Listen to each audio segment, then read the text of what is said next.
Manawaker Studios Flash Fiction podcast is supported by patrons on Patreon. To find out more or to add your support for as little as $1 a month, visit patreon.com/Manawaker.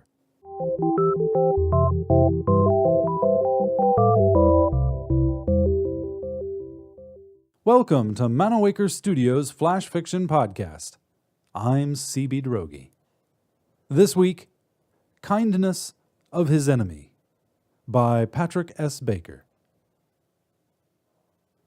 Jerry's patrol leader stepped on a landmine, disappearing in a bright flash and a powerful shockwave. The force of the blast turned otherwise harmless stones into deadly projectiles. A rock about the size of a human fist smashed through Ahmed's faceplate and into his forehead. The blow killed him outright. 3 rocks hit Jerry. One clipped his communications antenna neatly in half. The second one hit his only aerosol can of Quick Heal and sent it flying into the trees out of reach. The third stone, shaped like a spear point, slipped between the thigh and knee armor plates on Jerry's right leg. The projectile cut his lateral and medial collateral ligaments, destroyed his meniscus and articular cartilage, leaving intact only the posterior cruciate ligament connecting his femur to his tibia. Jerry didn't even have time to curse before the pain sent him deep into a dark well. When the 17-year-old soldier came to, the pain in his leg was a dull, sickening throb. He reached for his can of Quick Heal, but found the pouch torn and the can gone. He cried out in frustration. Jerry looked over at Ahmed, his best friend in the army, but Jerry's helmet heads-up display told him that his teammates were dead and gone. Pulling himself into a seated position nearly caused him to pass out again, but Jerry gritted his teeth and managed to stay conscious. He put his Mark 19 force rifle across his lap. Then, slowly, clenching his jaw and breathing deeply with every move, he pushed himself backward, scooting with his legs out in front of him. Every action sent waves of horrible, nauseating, exquisite agony up his leg. After what seemed like hours and kilometers, his back found a tree trunk. He sighed in relief as he rested against it. Jerry examined his injury. His combat suit, sensing the breach of integrity and the blood loss, had tightened down to create a tourniquet and immobilize the area as much as possible. 30 millimeters in any direction, and the projectile would have bounced off his armor. He silently cursed his bad luck, but then thought of poor Ahmed. Jerry pushed the button on the left side of his combat helmet, trying to activate his communications. His HUD showed a baleful red light next to comms. He disconnected the power leads and gingerly slipped the helmet off his head, and for the first time with naked eyes, looked at the forest he and his mates had been fighting for these last few days. Green-leafed earth species mixed with blue-green native plants and yellow-leafed corvo varieties. Here and there, red, blue, or purple flowering shrub was clearly visible under the double moonlight. While it was lovely to look at, it certainly didn't seem to be worth dying for. The youngster examined his helmet as best he could in the light cast by Celine and Kaguya. It didn't take an electronics expert to see the antenna was cut.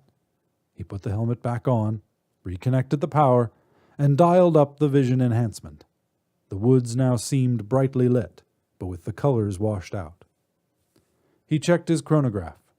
Jerry knew protocol called for reports every hour from any 3-man scouting units.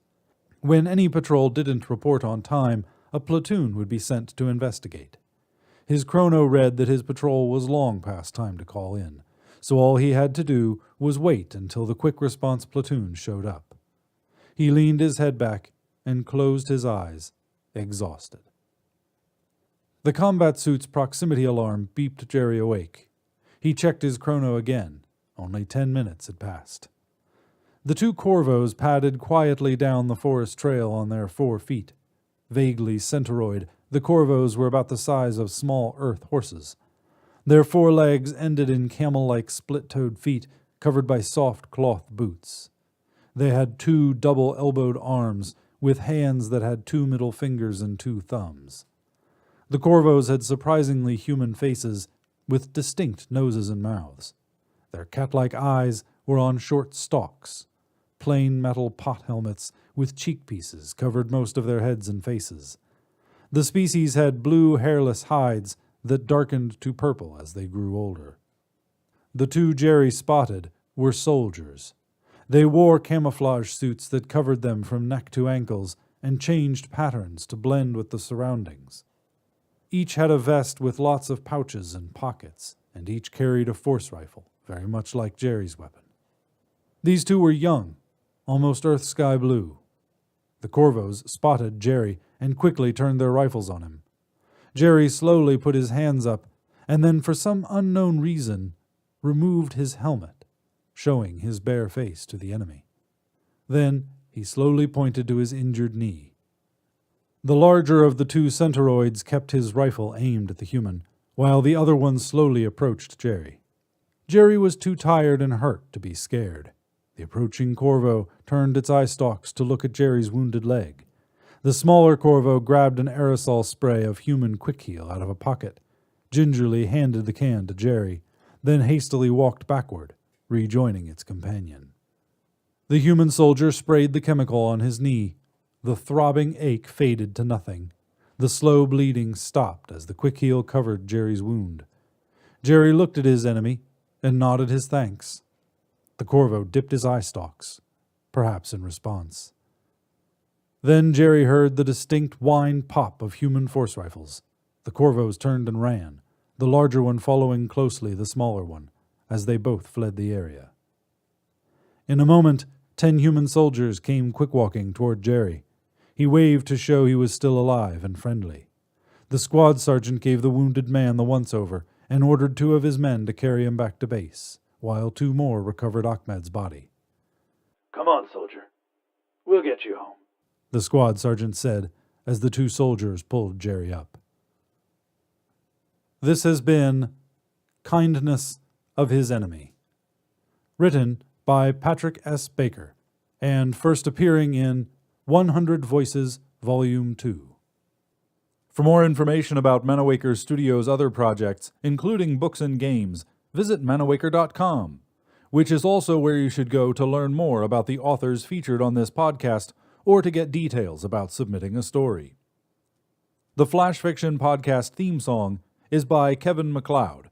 Manawaker Studios' director of DICE is Ben Baston. I'm CB Droege. You can follow me on Twitter and Facebook at CBDROEGE. Thanks for listening.